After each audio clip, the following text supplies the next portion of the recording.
जब हम परमेश्वर के मार्ग में उनके वचनों का आदर सम्मान करके उनकी इच्छा में जीवन व्यतीत करते हैं, तब परमेश्वर हमें आशीष देता है, खुशी देता है और हर साल हमारे लिए नई आशीष और नई खुशी हमारे जीवन में जुड़ता रहता है। और कोई भी शत्रु हमारे पर कभी प्रबल नहीं होते, क्योंकि परमेश्वर ही हमारी रक्षा करता है हमारे साथ में रहकर।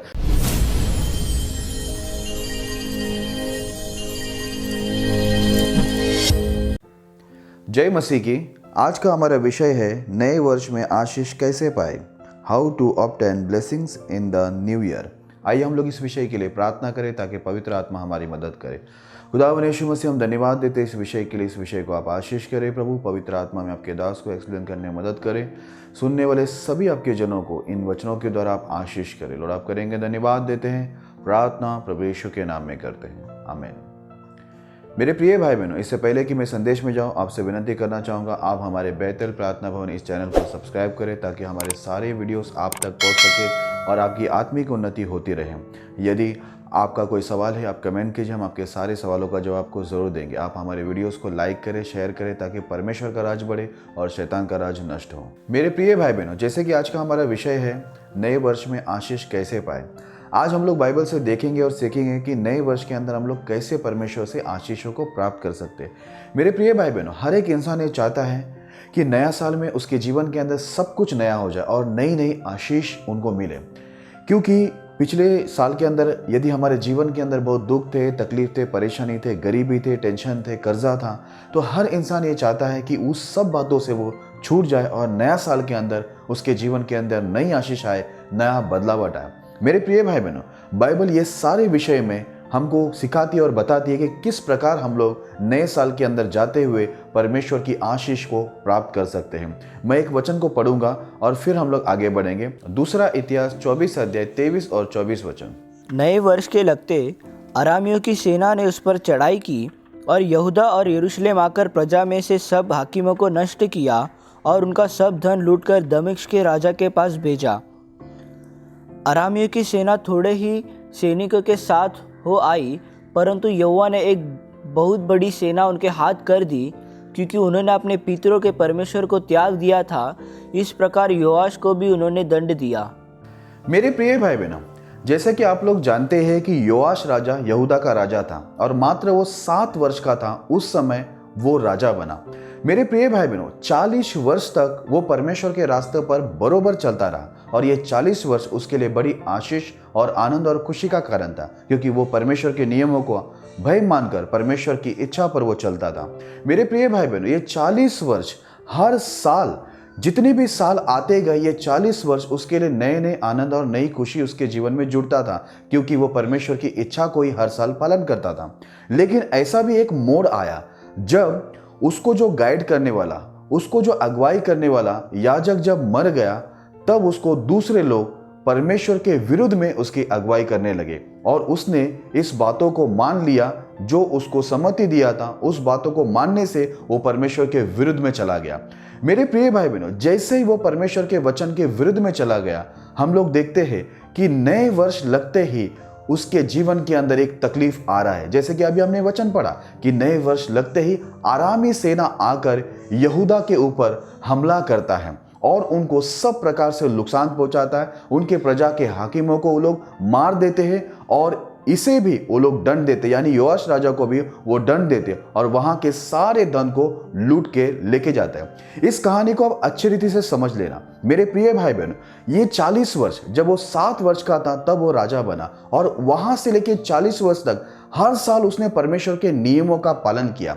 इसलिए परमेश्वर उसके जीवन में हर साल नई आशीष, नया खुशी, नया आनंद उसको देता था, सब कुछ देता था। और यहां तक कि परमेश्वर उसकी ऐसी रक्षा करता था कि कोई भी सेना उसके ऊपर प्रबल नहीं होता था। कोई भी शत्रु यदि अटैक करे तो उसके ऊपर प्रबल नहीं होता था, क्योंकि परमेश्वर उसका रक्षा करता था और उसकी ओर से परमेश्वर लड़ता था। लेकिन जैसे वो परमेश्वर के वचन के विरुद्ध में गया, वहां पर लिखा है कि ये जो नया साल था वो उसके लिए आशीष नहीं, शाप का कारण हो गया, क्योंकि उसके लोग मारे गए, वो भी मारा गया और उसके सारे धन संपत्ति लूट लिया गया। मेरे प्रिय भाई बहनों, आज आपको मैं यही बताना चाहता हूं, यदि आप ये साल तक आपने गलत काम करके आए और आपके जीवन में बहुत दुख है, तकलीफ है, परेशानी है, टेंशन है, कर्जा है, बीमारी है, गरीबी है, तो मैं आपको बता दूं ये सब हमारी गलती, हमारे पापों की वजह से हुआ है, क्योंकि हम सदा परमेश्वर के वचन के विरुद्ध में चले। यदि आप चाहते हैं कि 2022 नया वर्ष में आप जाते, आपके सारे तकलीफें, सारे टेंशन, सारे दुख, सारी बीमारी, सारे कर्जे, सारे गरीबी आपके जीवन से निकल जाए, यदि आपकी ये इच्छा है, तो मैं आपको बताना चाहता हूं कि नए वर्ष में ये सब प्राप्त करने के लिए आपको जरूरी है एक अच्छा निर्णय लेना। वो निर्णय ये होना चाहिए कि नए साल से आप अपने आप को परमेश्वर के हाथों में सौंप कर केवल और केवल परमेश्वर के वचन के अनुसार ही आपको आपका जीवन व्यतीत करना है। जब आप परमेश्वर की इच्छा में चलोगे, तब परमेश्वर आपकी इच्छा को भी पूरा करेगा।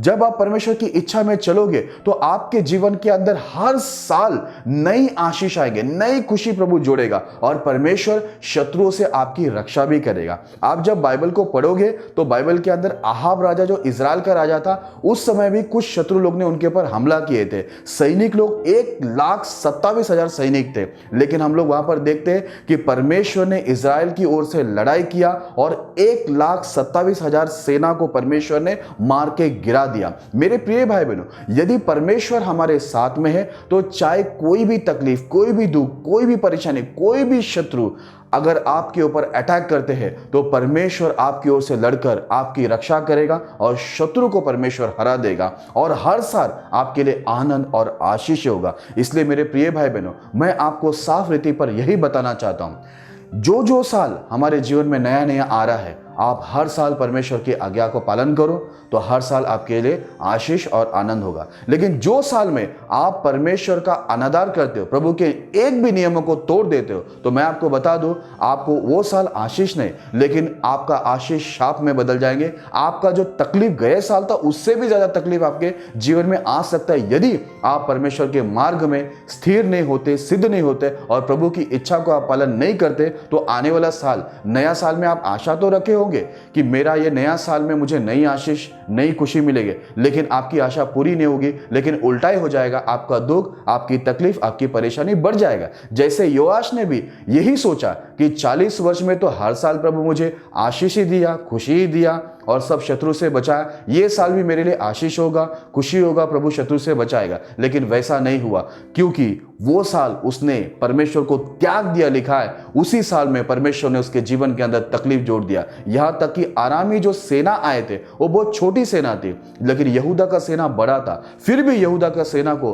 परमेश्वर ने हरा दिया करके बाइबल के अंदर लिखा हुआ। इसलिए मेरे प्रिय भाई बहनों, जितने भी मसीह भाई बहन, प्रभु के दास दासी मुझे सुन रहे, मैं आपको बताना चाहता हूं कि परमेश्वर केवल आशीष ही नहीं देता, लेकिन परमेश्वर हमें दंड भी देता है, शाप भी देता है। लेकिन कब देता है? जब हम परमेश्वर के मार्ग से भटक जाते हैं, तब हमारे पर दंड आता है, शाप आता है। लेकिन जब हम परमेश्वर के मार्ग में उनके वचनों का आदर सम्मान करके उनकी इच्छा में जीवन व्यतीत करते हैं, तब परमेश्वर हमें आशीष देता है, खुशी देता है और हर साल हमारे लिए नई आशीष और नई खुशी हमारे जीवन में जुड़ता रहता है। और कोई भी शत्रु हमारे पर कभी प्रबल नहीं होते, क्योंकि परमेश्वर ही हमारी रक्षा करता है हमारे साथ में रहकर। क्योंकि हम परमेश्वर का आदर करते हैं, इसलिए वो भी हमारा, परमेश्वर भी हमारा आदर करता है। यदि हम परमेश्वर का अनादर करें, तो वो भी हमें अनादर में डाल देता है। इसलिए मेरे प्रिय भाई बहनों, यदि आप चाहते हैं 2022 आपके लिए आशीष होना चाहिए, तो आपको ये बात को जानना जरूरी है कि 2022 आने से पहले आप अपने सारे पाप, गलतियों को, पापों को जो परमेश्वर के वचन के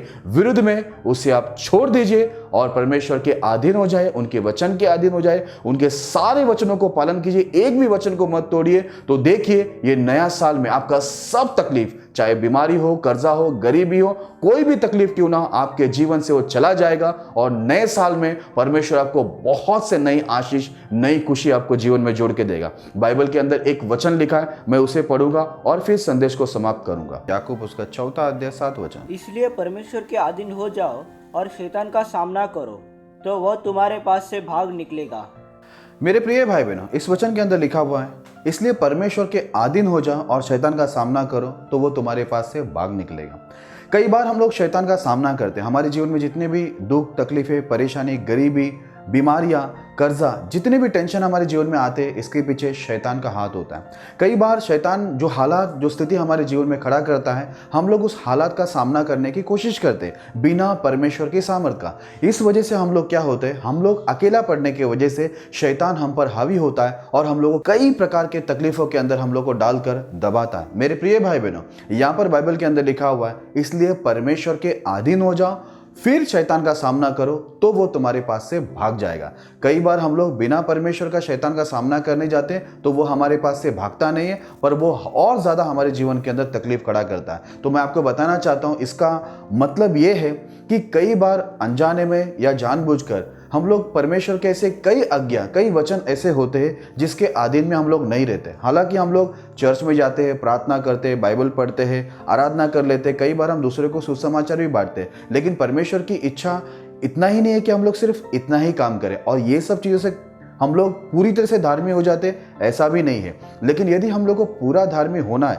तो ज़रूरी हम लोग परमेश्वर के हर एक छोटी सी आज्ञा से लेकर बड़े से बड़ी आज्ञा तक हम लोग को सारी आज्ञा का पालन करना और उसके अधीन में आना ज़रूरी है। जब हम परमेश्वर के सारे वचन के अधीन में रहते तब हम लोग जाकर शैतान का सामना करते तो परमेश्वर हमारे साथ रहकर शैतान पर हमें विजय दिलाता है और शैतान भी हम लोग को पहचान लेता है कि हम परमेश्वर के वचनों के अधीन में रहने वाले व्यक्ति हैं। और परमेश्वर हमें ऐसी सामर्थ देता है कि सारा सिचुएशन, जितने भी हमारे जीवन के अंदर स्थिति है, वो सारे स्थिति के अंदर हम लोग स्थिर रहते हैं और हम लोग हर एक स्थिति के ऊपर विजय पाते हैं। हम लोग कभी भी शैतान के सामने हम लोग गिर नहीं जाते या घुटने नहीं टेकते, कोई भी स्थिति में हम लोग झुकते नहीं है। लेकिन परमेश्वर हमें नया बल, नई ताकत देते हैं क्योंकि हम परमेश्वर के वचन के अधीन होते हैं। इसलिए वचन में साफ लिखा हुआ है कि परमेश्वर के अधीन हो जाओ और शैतान का सामना करो तो वो तुम्हारे पास से भाग निकलेगा। यदि आज तक आप गरीबी से, बीमारी से, कर्जे से या अशांति से या टेंशन से या जिंदगी में आपके जो कुछ भी तकलीफ है उससे छूट नहीं पाए, तो मैं आपको बता दूं, हो सकता है आप कुछ वचन के अधीन में अब तक नहीं हुए होंगे। इसका मतलब है आप परमेश्वर के अधीन में पूरी तरह से नहीं हुए होंगे। इसी वजह से आप शैतान को जाने के लिए यीशु के नाम में आज्ञा भी दे रहे होंगे, प्रार्थना भी करते होंगे, तो भी शैतान नहीं जाता होगा। तो मैं आपको ये बात बताना चाहता हूं कि आने वाला ये नया साल 2022 में प्रवेश होने से पहले ही आप क्या कीजिए, अपने आप को परमेश्वर के सारे वचन के अधीन में लाइए और शैतान का सामना कीजिए। और शैतान जो भी हालत, जो भी स्थिति, जो भी तकलीफ है, जो भी परेशानी वो आपके जीवन में खड़ा कर रहा है, आप उसका सामना कीजिए प्रभु के अधीन होके। निश्चय शैतान उसके सारी तकलीफों को लेकर वो भाग जाएगा और परमेश्वर आपको विजय दिलाकर, सब चीज़ों में आशीष करके, सब चीज़ों में आपको खुशी देकर एक बड़ी गवाही बनाएगा। और आपको देखकर अन्य जाति भी परमेश्वर के सामने घुटने टेकेंगे, वे भी परमेश्वर पर विश्वास करेंगे और प्रभु के राज्य में आप एक बहुत बड़ी गवाह होंगे। मेरे प्रिय भाई बहनों, मैं आपको समझा चुका हूं कि किस प्रकार हमें नए वर्ष में आशीषों को प्राप्त करना है और मैं विश्वास करता हूं कि आप ये सारी बातों को समझ गए कि कैसे आशीष पाना है। यदि आप परमेश्वर के अधीन नहीं होंगे तो आपकी गवाही हमेशा के लिए खराब ही रहेगा, जैसे इतने साल रहा। लेकिन यदि आप परमेश्वर के अधीन होते तो ये साल, ये नया साल आपके लिए नई आशीष होगा और आप एक नए और एक बड़ी गवाही बनोगे और आपको देखकर लोग परमेश्वर की महिमा करेंगे। परमेश्वर इस संदेश के द्वारा आपको बहुत आशीष करे और ये साल आपको बहुत आशीष और बहुत खुशी दे और परमेश्वर के अधीन में रखकर परमेश्वर आपको चलाए और हर जगह में परमेश्वर आपको विजय दे। आइए मैं आप सभी लोगों के लिए प्रार्थना करता हूँ।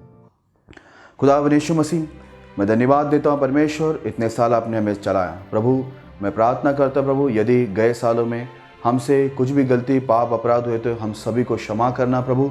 और विनंती करते नए वर्ष में प्रभु हम आपके अधीन रहे, आपके सारे वचनों के अधीन रहे प्रभु। ऐसा कोई काम ना करे जिससे आपको दुख हो प्रभु। यदि हमने कोई गलत काम किए हैं तो परमेश्वर हम पर प्रकट करे और हमें वचन के अधीन होना सिखाइए ताकि हम शैतान पर विजय पा सके, सारी स्थिति पर हम विजय पा सके और आने वाला 2022 नया साल में हम नई आशीष पाए प्रभु, नए गवाही बने प्रभु, नई खुशी हमारे जीवन में जुड़े और पुराने वर्ष में जो परमेश्वर हमारे जीवन में दुख, तकलीफें, निराशा था और परेशानी थे, बीमारी थे, कर्जे थे प्रभु, गरीबी थे, ये सब आने वाले नए वर्ष के अंदर प्रभु हमारे जीवन में ना रहे प्रभु। ये सब तकलीफें पूरी तरह से खत्म हो जाए सबके जीवन से और परमेश्वर ये साल प्रभु, ये नया साल केवल हमारे जीवन में आशीष और आनंद रहे प्रभु। ऐसा विनंती करते परमेश्वर, आप जरूर हमें आशीष देंगे। धन्यवाद देते प्रभु। मैं सभी परमेश्वर वचनों को परमेश्वर जो आपने हमें दिए हैं इसलिए धन्यवाद करता हूँ और परमेश्वर सुनने वाले सभी भाई बहन और प्रभु के दास दासियों को आपके बलवंत ताकत मधुर हाथों में सौंपते हुए ये प्रार्थना प्रभु यीशु के नाम में करता हूँ, आमीन। प्रभु इस संदेश के द्वारा और हमारी प्रार्थना के द्वारा आपके जीवन के अंदर बहुतायत से कार्य करें।